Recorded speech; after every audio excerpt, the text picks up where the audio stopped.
Ok. Donc bonjour, bienvenue à tous. Donc je suis Ludovic Dubost, président de la société XWiki.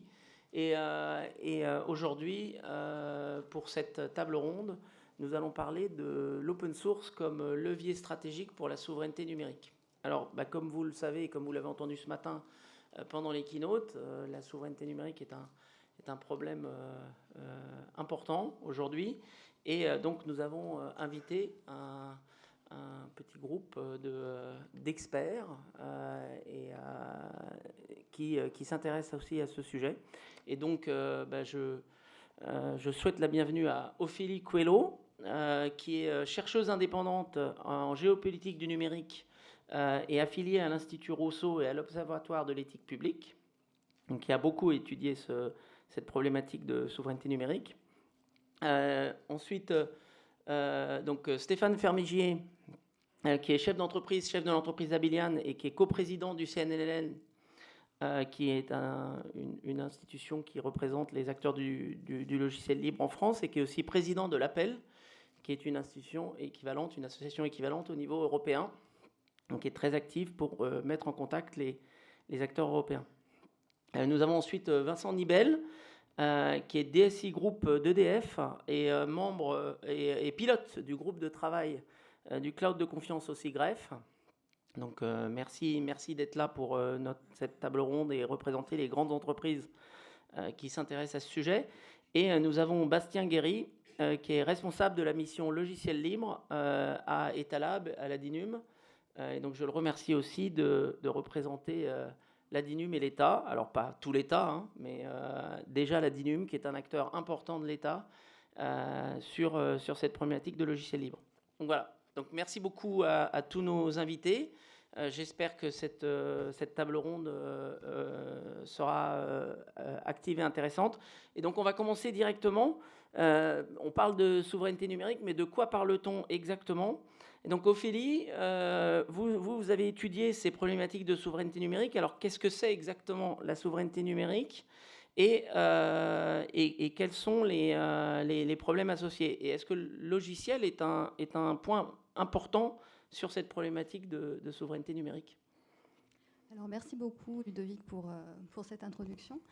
Ce que je vais essayer de faire comme première intervention, du coup, c'est à la fois de présenter évidemment la souveraineté, mais aussi les liens qu'on peut voir avec l'open source, qui pour moi sont évidents, mais peut-être pas pour tout le monde. Concernant la souveraineté, je pense qu'aujourd'hui c'est un sujet qui est vraiment revenu. C'est pas un sujet du tout nouveau en fait, hein.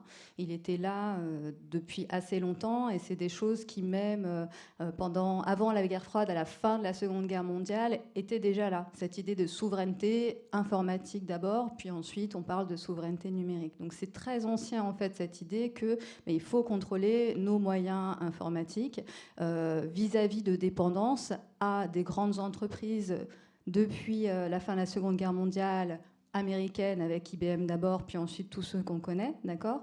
Et ça a été entraîné, en fait, cette peur, en quelque sorte, de perdre notre souveraineté du mouvement de globalisation, qui fait qu'on parle de dépendance de nos États et de nos entreprises vis-à-vis de grandes multinationales, d'interdépendance à la fois des chaînes d'approvisionnement, des ressources, d'interdépendance évidemment dans le numérique. Ça nous parle énormément, puisque à la fois en termes d'infrastructures physiques, mais en termes de logiciels, on sait très bien qu'il y a une grande multitude d'acteurs qui jouent là-dedans et qui sont interdépendants.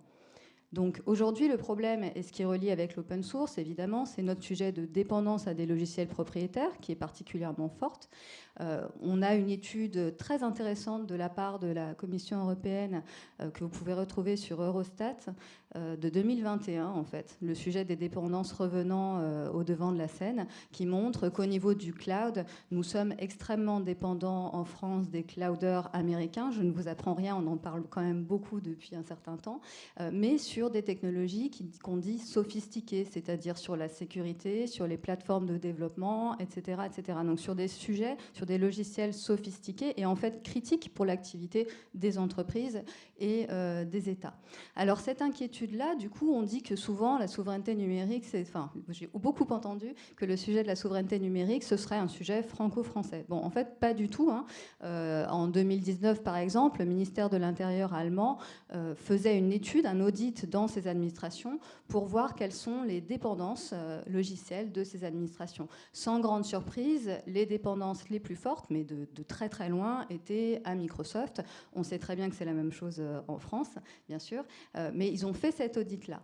Ça a poussé en fait chez eux un nouvel élan qui n'était pas nouveau dans le sens parti de rien, hein, je veux dire, from scratch. Non, il était déjà existant, mais ça lui a redonné un coup de boost.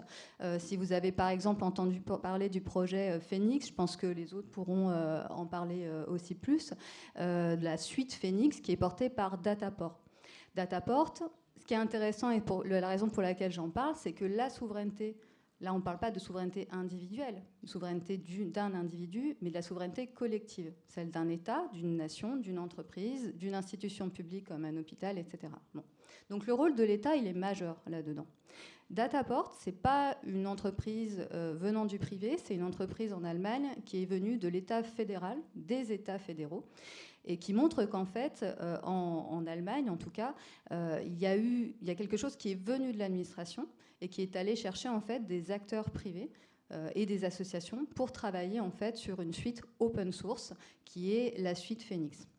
Donc ça, c'est assez intéressant à voir comme projet, et c'est pas le seul projet qui se tourne en fait pour répondre aux dépendances vers l'open source. On a au Brésil un projet qui était le portail de logiciels publics, qui n'existe plus aujourd'hui, en tout cas qui existe, mais de manière extrêmement différente de ses débuts, où c'était tout open source. Les logiciels publics au Brésil, ça c'était un projet porté par l'État également, et qui a permis à certains pays d'Amérique du Sud de se fournir en logiciels open source, face en fait à l'entrée des logiciels américains sur le terrain aussi. Donc en fait, on voit un certain nombre de choses où en effet l'open source peut apporter quelque chose. Et pourquoi elle apporte quelque chose ? C'est parce que l'open source, avant d'être une vision de liberté, comme on parle de logiciel libre en France, c'est avant tout ce que Stallman nomme une méthodologie de développement. C'est-à-dire c'est vraiment Richard Stallman qui fait la différence, le premier, entre logiciel ouvert, open source, et logiciel libre, où il dit qu'en fait, le logiciel ouvert est avant tout une méthodologie de développement. Cette méthodologie de développement, c'est un outil. C'est un outil stratégique dont nous pouvons du coup prendre part, en fait, sur lequel nous pouvons prendre part et que nous pouvons utiliser pour conquérir une forme d'indépendance, pas une indépendance sur tout, mais une forme d'indépendance numérique, comme le font d'autres en fait. Et donc c'est assez intéressant de voir les projets qu'on peut donc en Allemagne sur la suite Phoenix. C'est pas les seuls à le faire. On pourrait regarder ce qui se fait en Corée, en Chine. En France, on a aussi évidemment des initiatives, mais elles sont organisées différemment. Bastien pourra nous en parler. Voilà, donc ça c'est un petit départ. Et alors simplement sur cette question de souveraineté, je terminerai par cela. J'ai parlé de globalisation au départ. Vous voyez probablement un mouvement qui va vers la déglobalisation, en tout cas dans le discours. On entend de plus en plus déglobalisation, etc. Mais ça voudrait dire qu'on partirait from scratch, en gros, et qu'on réinventerait tout. Nous, ce qu'il faut qu'on fasse, c'est partir de l'existant. Comme quand on doit transformer un logiciel, sauf si vous voulez partir sur un autre logiciel, vous devez faire avec l'existant et le transformer en amélioration continue ou mieux. D'accord ? Et bien du coup, cette idée de globalisation, elle n'est pas possible, à mon sens, dans le numérique, pas aujourd'hui. Donc c'est pour ça que la souveraineté numérique n'est pas une souveraineté absolue aujourd'hui. C'est un long chemin à parcourir, avec des projets qui doivent être from scratch et des projets qui doivent prendre en compte l'existant, c'est-à-dire l'immense en fait dépendance que nous avons vis-à-vis de certaines entreprises. Donc ça se joue au niveau juridique, ça se joue au niveau technique, et ça se joue par une grande prise de conscience de la part des politiques et du droit.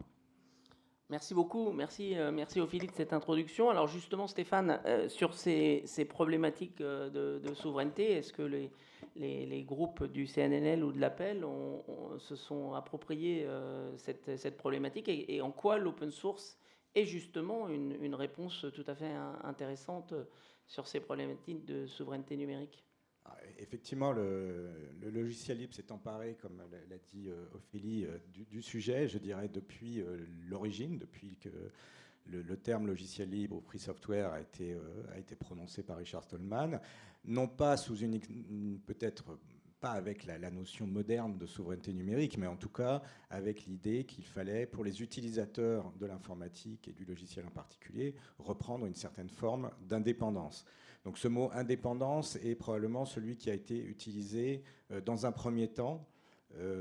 On peut le retrouver, alors par exemple dans la loi Le Maire, hein, je ne le connais jamais par cœur, mais il y a des gens qui... L'article 16 de la loi Le Maire, qui date de 2016, et qui dit, excusez-moi, pardon, les administrations veillent à préserver la maîtrise, la pérennité et l'indépendance de leur système d'information.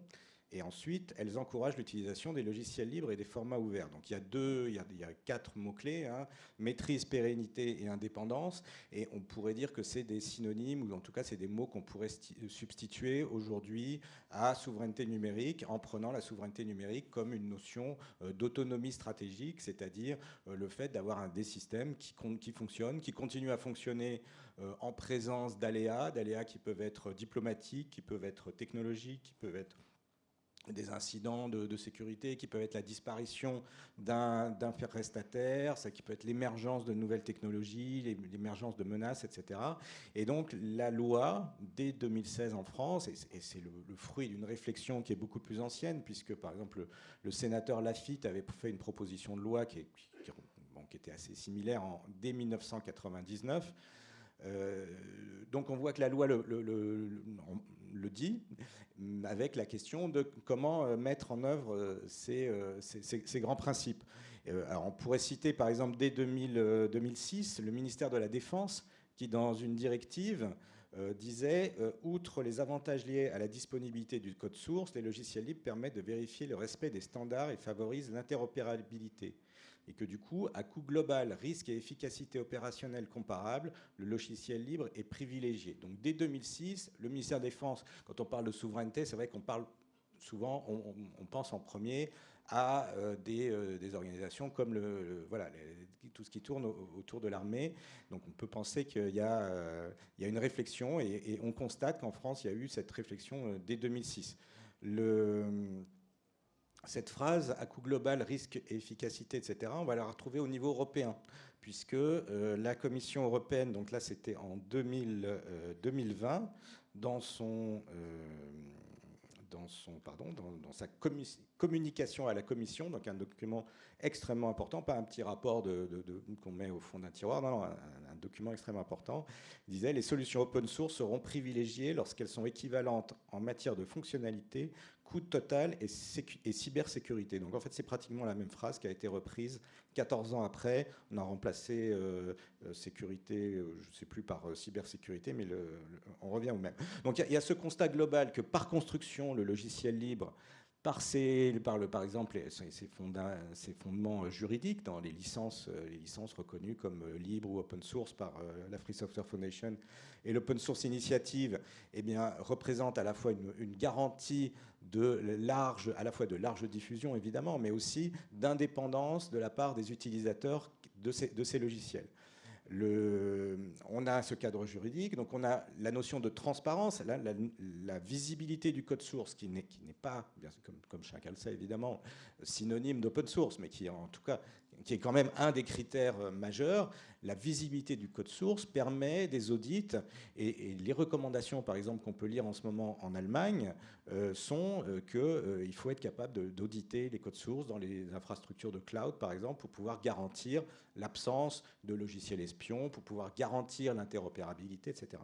Alors le mot interopérabilité aussi, ça fait plus de 20 ans qu'on se bat autour de cette notion-là, que la Commission européenne a fait des travaux, qu'en France, on a eu le RGI, le Règlement général d'interopérabilité, qui est également un document important, et que donc l'ensemble de ces notions, elles sont déjà là, comme le soulignait Ophélie, depuis 20, 25, 30 ans. Les termes souveraineté numérique, eux, sont apparus en France. Alors, il y a eu des pionniers, mais c'est vrai qu'en France, ça nous est revenu principalement via les Allemands qui se sont emparés de la question il y a 3-4 ans. Et donc, notamment depuis le Covid et depuis les crises actuelles, on voit que c'est devenu un vrai sujet. Alors justement, qu'est-ce que ça a changé, le Covid? En quoi Une prise de conscience, je dirais. Dans un premier temps, même le Covid, par exemple, on a pu voir que ça augmentait au contraire nos dépendances à des fournisseurs de cloud clés en main qui avaient des solutions magique qui fonctionnait, etc., etc. Et puis on s'est retrouvé avec le scandale des Zooms, par exemple, le Zoom de la Commission européenne ou des ministères des Affaires, des ministres des Affaires étrangères, où n'importe qui pouvait s'incruster dans une conversation a priori hautement confidentielle. Donc des sujets de sécurité d'un côté et des sujets d'indépendance et d'autonomie technologique de l'autre qui sont un peu différents. D'un côté, les données, on veut que nos données soient sécurisées, que des puissances étrangères n'aillent pas regarder dedans. Ça peut être regardé sous un angle juridique, mais comme on l'a vu avec l'exposé de Max Schrems ce matin, ça n'est vraiment pas suffisant. Et puis après, il y a l'idée que si on n'a pas de notre côté, en France et en Europe, une industrie du logiciel et en particulier du logiciel libre performante, capable de répondre à la plupart des besoins du marché, que ce soit du secteur public ou du secteur privé ou même des individus, enfin des citoyens, on n'aura pas cette autonomie stratégique. Donc nous, encore une fois, appel CNLL, évidemment, on milite pour que ça soit un sujet qui soit pris en compte et on milite également pour que dans la perception des gens qui s'intéressent à ce sujet, la notion de logiciel libre soit un atout évident. Dernière remarque, c'est le rapport Latombe, hein, le député donc Philippe Latombe qui l'an dernier a fait un rapport typiquement sur ce sujet, et parmi la soixantaine de propositions, il y en a une qui est de dire imposons le logiciel libre en France, parce que c'est un rapport français, mais voilà, cette notion évidente d'encourager très fortement, et peut-être plus que ce qui est fait à l'heure actuelle, l'utilisation du logiciel libre et des PME européennes de façon à développer un véritable écosystème. Merci. Alors moi, je voudrais m'adresser un peu aux grandes entreprises. Est-ce qu'aujourd'hui, la problématique de souveraineté numérique, c'est un sujet pour les grandes entreprises, du SIGREF en particulier, ou même pour la vôtre, à EDF? Et est-ce que vous investissez dans l'open source? Quels sont les avantages que l'open source peut apporter pour vous? Alors, effectivement, le numérique aujourd'hui, pour les grandes entreprises, est un enjeu évident, est au cœur de ces enjeux de compétitivité, d'agilité, de performance et d'innovation. Et au regard de ces enjeux-là, la relation entre les grandes entreprises et les fournisseurs numériques est aujourd'hui cruciale. Mais cette relation a évolué. Ça a été rappelé à l'instant. La plupart des fournisseurs aujourd'hui sont en train de cloudifier leur offre, suppriment leur offre en matière de solutions on-premise. Et d'un autre côté, la période qu'on vient de vivre, objectivement, a encore accru la dépendance des grandes entreprises à pas mal d'offres aujourd'hui, et en particulier des offres d'éditeurs américains dans le cloud. Et effectivement, et une réponse assez simple pourrait être de dire l'open source constitue évidemment une solution pour éviter cette dépendance, pour la limiter de fait, et pour construire un numérique de confiance. Mais peut-être pour revenir à cette définition de souveraineté et de numérique de confiance, on peut les définir finalement autour de trois notions, trois principes: la liberté de choix, la maîtrise technologique et la réversibilité. Et finalement, la souveraineté numérique peut se définir comme un niveau d'autonomie, une aptitude à choisir et non pas à subir sa nature et son degré de dépendance. Être totalement indépendant, si on regarde toute la chaîne de valeur, aujourd'hui, comme le disait Ophélie, c'est un chemin au long cours, et je pense qu'effectivement, ça prendra plusieurs années et plusieurs réglementations successives qui devront se renforcer. Voire dans certains domaines, c'est juste impossible et c'est pas souhaitable. Oui, d'ailleurs. Je pense qu'effectivement, il ne faut pas mélanger autarcie et autonomie, effectivement, sur ces notions-là. D'ailleurs, en termes de cloud, vous faisiez référence au groupe de travail que je pilote. On a essayé de définir cette notion de cloud de confiance avec un référentiel dont la deuxième version vient d'être publiée, en essayant de caractériser un certain nombre d'exigences autour de 4 piliers: la cybersécurité, la maîtrise de la dépendance, l'immunité aux lois extra-européennes, qui fait écho à la conférence d'ouverture de ce matin, et le dernier qu'on a rajouté, c'est les maîtrises également de l'impact environnemental, qui aujourd'hui est un point également critique à prendre en compte. Mais finalement, pour répondre à l'ensemble de ces critères, l'open source est évidemment une solution. Elle n'est peut-être pas la seule, objectivement. Il faut être complet, je pense, sur cette analyse. S'il y a des domaines où il y a de la concurrence utilisant des standards ouverts avec des garanties de sécurité et de réversibilité, je pense qu'il y a des solutions, notamment de type éditorial, qui peuvent apporter certaines garanties également, sans être complètement dans des logiques open source ou libres. Ceci étant, ce sont des points qu'il faut mesurer. Et pour ce faire, il faut qu'on mette en place effectivement des grilles d'analyse extrêmement précises, j'y reviendrai. Par ailleurs, autre point important, les entreprises n'ont peut-être pas les moyens non plus aujourd'hui de s'investir dans l'ensemble des domaines de l'open source, mais elles peuvent, et je pense qu'elles doivent, aujourd'hui définir une politique open source et en faire une politique prioritaire de sourcing en matière de SI et d'IT. Parce que pour finalement les grandes entreprises, l'open source apporte des solutions, tout d'abord en termes de renforcement de maîtrise de son système d'information, ça c'est évident, de nouveaux modèles économiques, on n'a pas d'effet d'échelle et on a une liberté d'usage assez large. Ça permet d'accélérer les changements et la transformation aussi, et surtout ça permet également de développer l'attractivité dans un contexte où la compétition en matière de ressources humaines est extrêmement contrainte également dans le domaine du numérique. Mais pour être complet dans l'analyse, il faut dire que l'open source aussi présente quelques risques, points d'attention qu'il faut prendre en compte, notamment en fonction soit de la communauté, soit des modèles de gouvernance de la communauté, soit du modèle de licence qui est associé. Et pour ce faire, il faut qu'on analyse, est-ce qu'il y a un risque d'étiolement des ressources dans la communauté? Est-ce que l'entreprise est en capacité d'investir complètement et est-ce qu'elle a la culture également, car il faut l'accompagner préalablement pour avoir recours au logiciel libre. Est-ce qu'elle a bien mis en place toutes les conditions pour le faire? Je voudrais insister sur un point. Le logiciel libre n'est pas produit que par des communautés. Il y a également tout un écosystème d'éditeurs de logiciels libres dont plusieurs représentants sont dans la salle. J'avais entendu la même chose. J'y reviendrai. La dynamique éditoriale s'adresse aussi aux acteurs du logiciel libre. Il y a des éditeurs chez les... On est bien d'accord, mais je viens justement, et ça tombe très bien, il y a un des risques que je mettais en avant, c'est le changement de modèle justement que ces éditeurs peuvent apporter en rajoutant progressivement des briques qui deviennent payantes et qui nous imposent ensuite à changer de stratégie. Ça arrive malheureusement, ça arrive malheureusement aussi, et on a quelques exemples. Il y a un petit risque aussi en matière de sécurité, mais il est aussi côté éditorial, c'est vrai.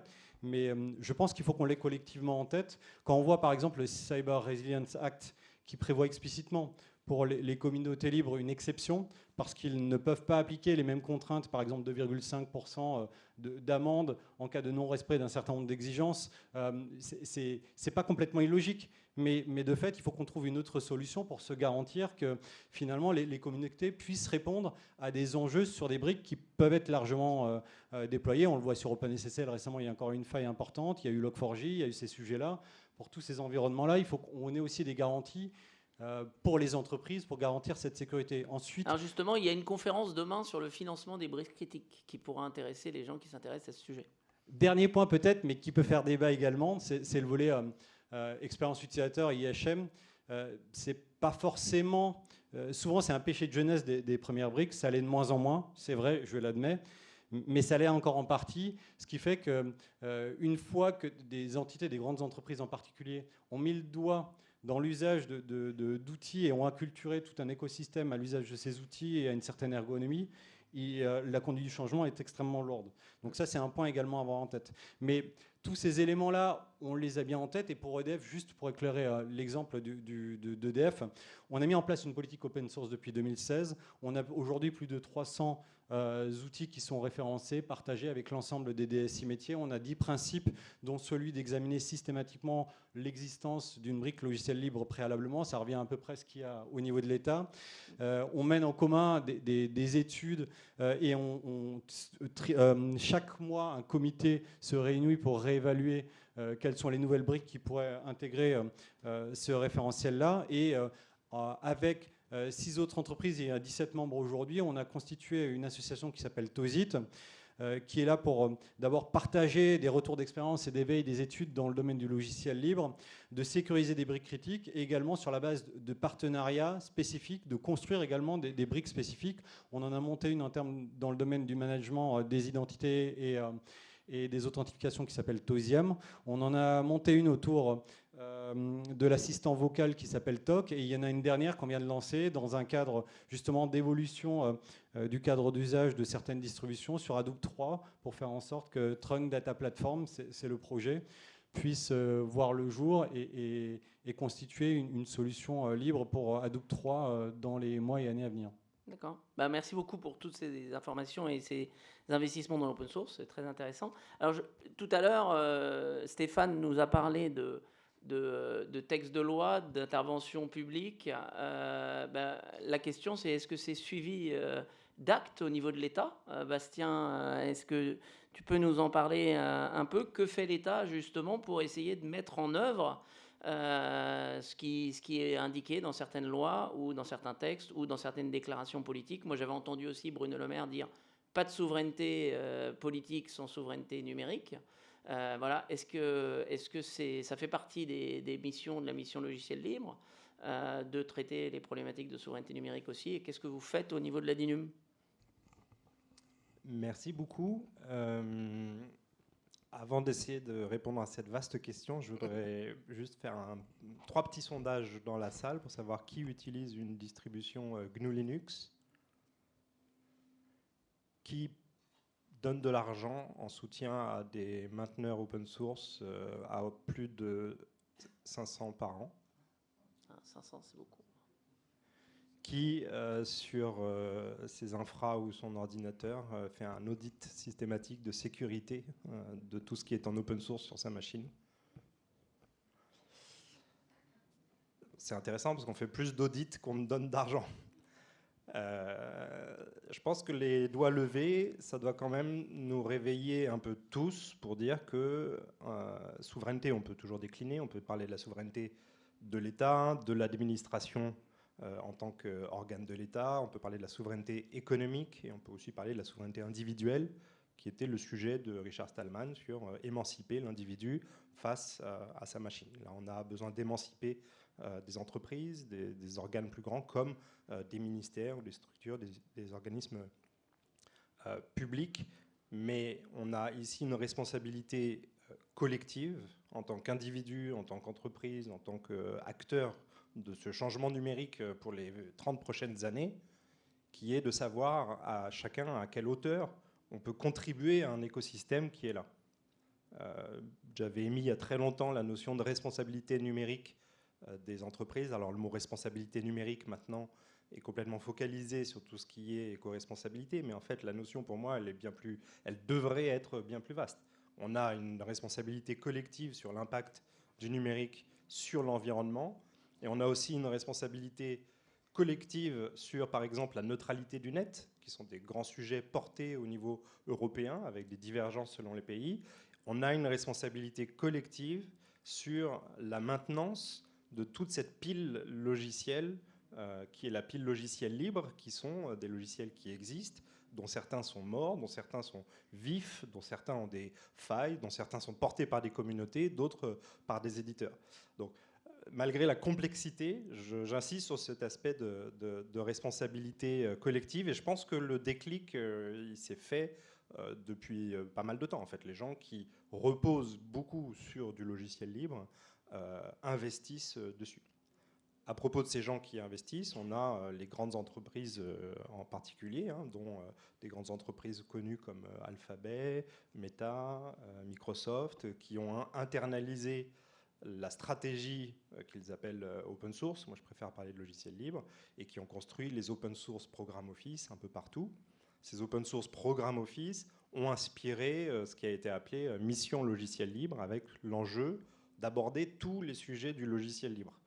Chez nous, dans l'administration, on les résume à 3. Et on ne s'appelle pas Open Source Program Office, mais on s'appelle Unité Logiciel Libre ou Pôle Logiciel Libre. Les noms importent peu. C'est plus utiliser. Donc utiliser soit nous-mêmes, soit évidemment en recourant à l'expertise qu'il y a dans toutes les entreprises. Les entreprises du numérique libre qui sont historiquement éditrices et positionnées et expertes, mais aussi des entreprises qui se mettent à l'open source. Et donc ça, c'est la partie utilisée. L'autre partie, c'est publier. On a des enjeux de transparence à l'égard des citoyens. Et donc, quand le ministère de l'Intérieur publie les codes sources de l'attestation Covid, c'est pas rien. On a besoin de garanties et de gages. Et le troisième volet, on n'en a pas parlé beaucoup, mais je pense qu'il nous concerne tous, c'est l'attractivité. On a des métiers de l'informatique où le recrutement va être de plus en plus compliqué dans les 10 années à venir. Ça l'est encore plus dans l'administration. Si vous allez en salle 252B à la journée Blue Hats, où on met ensemble tous les ministères, toutes les administrations, qui se démènent, qui font de la visioconférence dans l'éducation à partir de Big Blue Button, qui contribuent à la distribution Debian. Tout ça, c'est fait avec des personnes qui sont passionnées et qui sont motivées en premier lieu par la passion, par une forme de liberté que leur octroie le service public et plus que par l'argent. Donc à un moment donné, il faudra collectivement qu'on s'attaque à tout ça. L'année dernière, Amélie de Montchalin a annoncé le plan d'action logiciel libre et commun numérique. Un an plus tard, on propose un bilan à 17h30 à nouveau dans cette salle Blue Hats. Le premier bilan, c'est on constate la montée en maturité des ministères sur le sujet. J'en cite seulement 2, on va dire. L'éducation nationale, qui clairement a fait un effort sur des outils de visioconférence, sur toute l'infrastructure. Et je crois qu'on a Audran Le Baron qui intervient aussi cet après-midi, qui expliquera sa vision.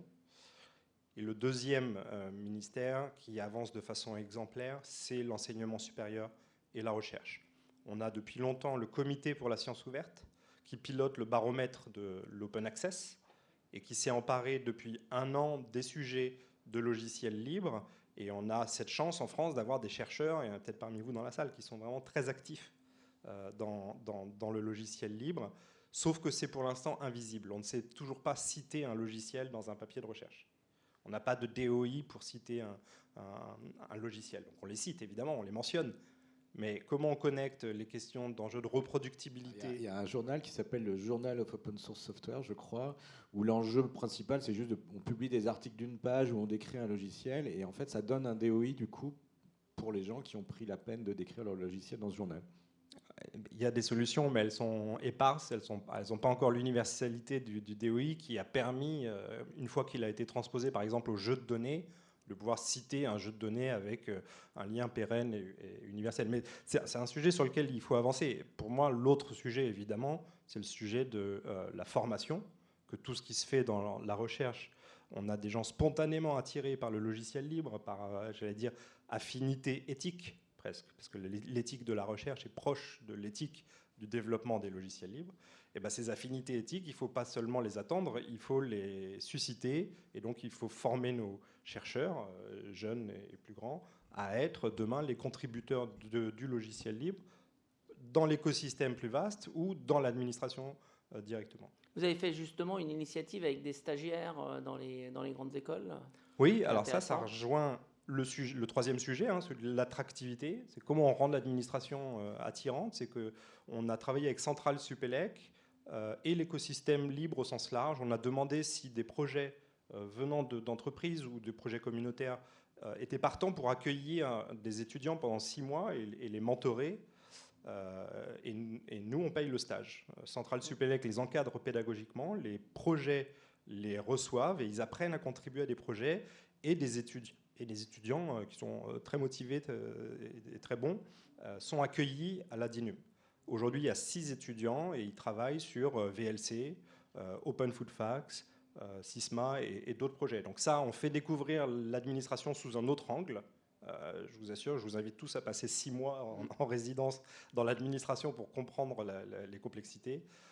Et surtout, ils apprennent à faire du logiciel libre avec ceux qui le mettent en place. Donc, c'est très positif. Alors j'ai une question peut-être pour nous amener un peu au sujet européen. Est-ce qu'il y a aussi des collaborations avec d'autres États européens, d'autres entités européennes pour traiter cette problématique de façon plus forte à plusieurs et pas uniquement chacun dans notre coin, chaque pays dans notre coin ? Oui, la notion de OSPO, d'Open Source Program Office, même si elle a été importée du privé, a permis de cristalliser des réseaux d'échanges, d'expertise entre pays. Et aujourd'hui, on a la Commission européenne qui non seulement a ouvert sa forge sur codeeuropa.eu, une forge GitLab souveraine pour les projets de la Commission, qui de plus a ouvert son propre Open Source Program Office, donc a montré l'exemple en internalisant cette démarche de prendre l'open source sous tous les angles possibles, et maintenant qui anime un réseau de discussion entre les pays européens, qu'ils aient ou non un OSPO. L'idée étant justement que on n'a pas besoin d'avoir une unité dédiée. En fait, on prend les unités qui sont les plus avancées. Donc, ce seront en France des gens de la DINUM, en Allemagne des gens du ministère de l'Intérieur et du Centre de la souveraineté numérique. Et donc, on échange. Et donc, ça veut dire on va beaucoup plus vite dans l'administration pour découvrir Phoenix, comprendre les solutions souveraines déployées, de la même façon que d'autres pays européens sont déjà intéressés pour démarches simplifiées, qui est une solution libre développée par l'État pour la dématérialisation des démarches administratives, l'UTS, les projets qu'on a un peu partout. Donc ça, on va beaucoup plus vite sur connaître et faire connaître. Alors, je voudrais revenir un peu justement aux éditeurs. On parlait des éditeurs de logiciels libres tout à l'heure. Stéphane, est-ce que ces éditeurs ont un rôle à jouer par rapport à ces problématiques de souveraineté numérique? Qu'est-ce qui se passe dans le domaine des éditeurs?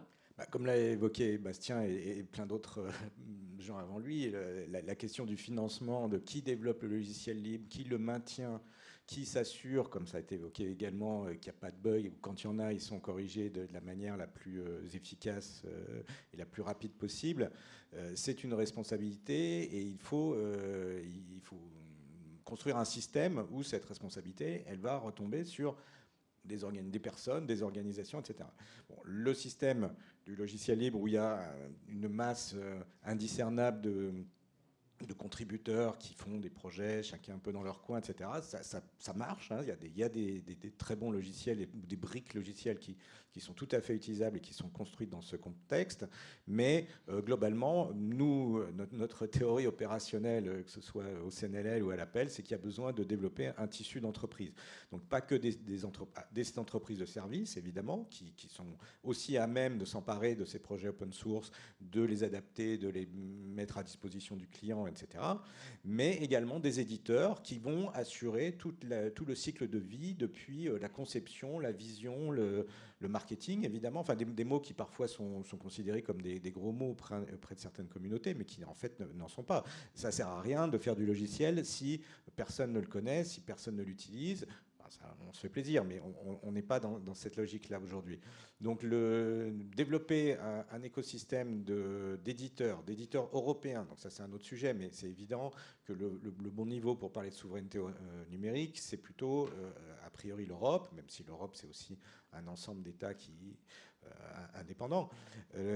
Donc, en faisant travailler en réseau des associations nationales, comme on le fait au sein de l'Appel, il y a cette idée de partage de bonnes pratiques, il y a cette idée de faire travailler et de faire interopérer des solutions de différents éditeurs pour arriver à construire des solutions plus complexes et peut-être qui répondent mieux à certains besoins du marché. Donc globalement, oui, le métier d'éditeur est mal connu. Et c'est peut-être aussi un enjeu, c'est d'arriver à faire en sorte que dans le discours autour du logiciel libre, on prenne en compte, avec ses spécificités, avec ses avantages et aussi les quelques inconvénients qui ont pu être évoqués tout à l'heure, mais la nécessité d'avoir un écosystème, un tissu d'éditeurs. Si je peux me permettre deux mots là-dessus. Aujourd'hui, souvent, l'administration ne sait pas ce qu'elle achète. On a besoin de savoir ce qu'on achète pour de vrai, c'est-à-dire pas juste la solution, le mot solution vient cacher parfois les choses, on a besoin de savoir ce qu'on a dans le code source qu'on achète, on a besoin de savoir qu'est-ce qui est du code spécifique qui est développé par l'éditeur ou la prestation, quelles sont ses dépendances à lui, et on essaye de pousser avec notamment la DAJ de Bercy et des gens que je vois dans la salle, de pousser en maturité pour essayer de comprendre. On a un cadre légal qui est très présent.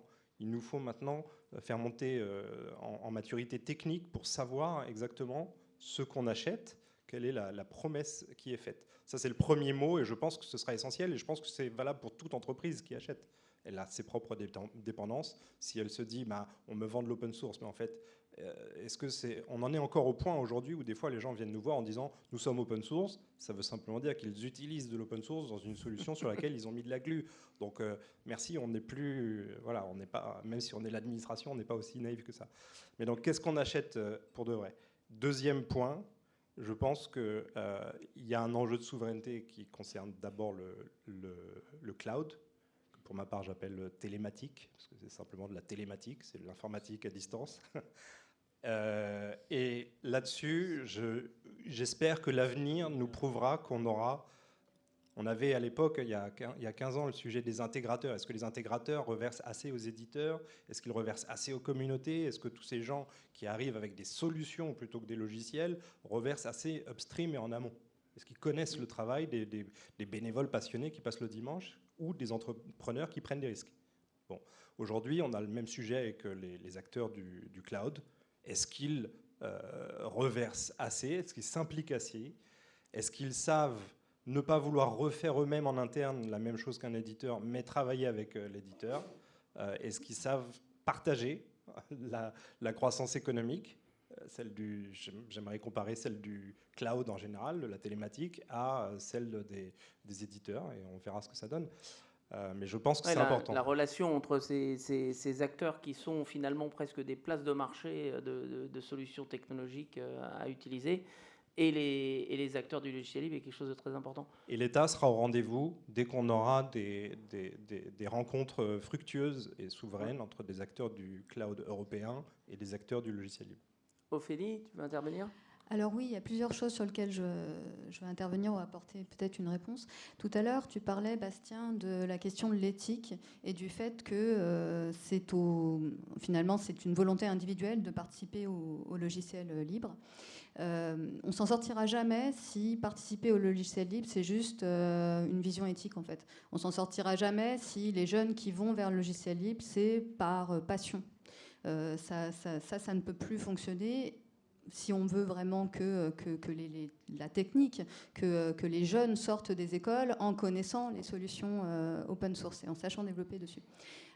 Pour ça, il faut vraiment, pour le coup, avoir une stratégie plus globale qui pousse en fait les entreprises, mais aussi, ça vient de l'État, de choisir forcément d'utiliser des solutions open source pour que derrière, dans les formations, ils se mettent au diapason. Il faut que les jeunes, plutôt que de faire une formation sur AWS ou autre, aillent vers des solutions différentes. Alors oui, AWS, c'est très provocateur.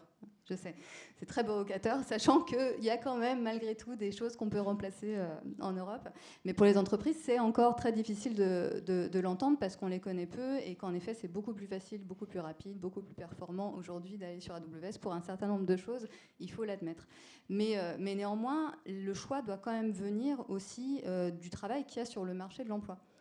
Donc il faut que les entreprises et il faut que l'État donne des emplois, amène les jeunes à travailler sur ces technologies-là, sinon on ne s'en sortira pas. Ça ne va pas être du jour au lendemain, mais si on commence par mettre certains projets spécifiquement sur des technologies open source, forcément, petit à petit, on aura de plus en plus d'emplois sur ces technologies-là. C'est mécanique, en fait. Donc il y a une responsabilité quand même sur le fait qu'il faut ces produits-là. Et ensuite, donc, forcément, la responsabilité de l'État par rapport au cloud, elle est importante. Aujourd'hui, on est plutôt à revers avec le cloud de confiance. On n'a pas des solutions qui vont plutôt vers de l'open source. Hein. Évidemment, on a quand même, je pense qu'il y a des gens de Red Hat qui pourraient venir parler des sujets de l'open source aussi et du travail qu'ils font avec l'État. Mais voilà, donc déjà sur l'éthique, je vois qu'on n'a pas beaucoup de temps, donc je vais te laisser passer une autre question. Mais ouais. Je crois qu'il y avait une réponse peut-être. Juste pour répondre en deux mots. Oui, entièrement d'accord sur le fait qu'il faut du volontarisme, qu'on ne va pas juste compter sur la démarche des individus. Si c'est ce qui a été entendu, ce n'était pas ce que je voulais dire. Donc oui, il faut du volontarisme. Où tous les acteurs n'ont pas les mêmes conséquences éthiques dans leurs actions, et l'État est un acteur particulier qui doit être particulièrement volontaire. Donc entièrement d'accord. Ensuite, je pense que la moitié des gens de cette salle ne sont pas venus à l'open source par plaisir ou par passion. Ils y sont venus parce qu'ils étaient obligés. Soit parce que tout le monde en fait, soit parce que la rationalité économique était déjà à l'œuvre. Donc je pense que cette rationalité économique, elle est déjà à l'œuvre pour forcer les gens. Et tant mieux. Mais enfin, dernier point, je pense quand même que le libre a pour lui cette démarche éthique qui lui donnera toujours un petit supplément d'âme et qui fera que, en plus des responsabilités d'acteurs particuliers comme l'État, qui s'y retrouvent dans une démarche éthique, qui fera que le mouvement continuera de grandir au-delà de la seule main invisible des marchés. Alors, dernière intervention, vous voulez intervenir? Non, c'est bon. Je voulais juste rebondir sur l'idée d'éthique. C'est une petite information. Le CNLL travaille depuis un certain nombre de mois sur l'idée d'une charte éthique, donc un document qui est en cours de finalisation, qui sera bientôt publié et qui reprend en une dizaine de points ce qu'on pense être les valeurs communes de l'ensemble de notre écosystème et dont on espère que beaucoup d'entreprises le signeront et s'engageront autour de ces valeurs.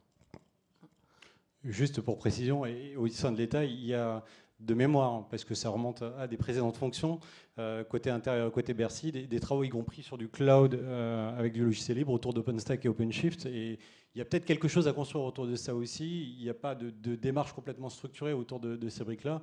Mais peut-être lance un appel à initiative sur le sujet. Il y a des choses peut-être à faire pour en faire quelque chose de plus largement distribuable et peut-être utilisé aussi et monter dans les confis ASPAS. Il y a déjà plus pas mal d'offres autour d'OpenStack. Et puis, je crois qu'il y a 3DS aussi qui a annoncé un cloud complètement national, sans techno américaine. Sur OpenStack, voilà.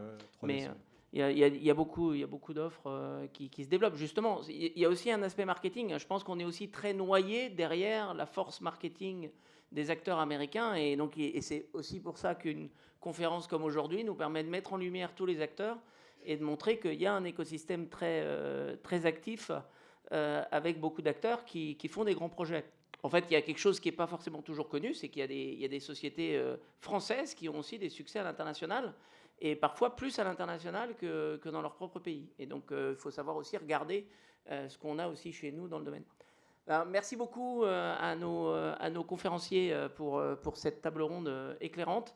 Et donc voilà, merci et à bientôt.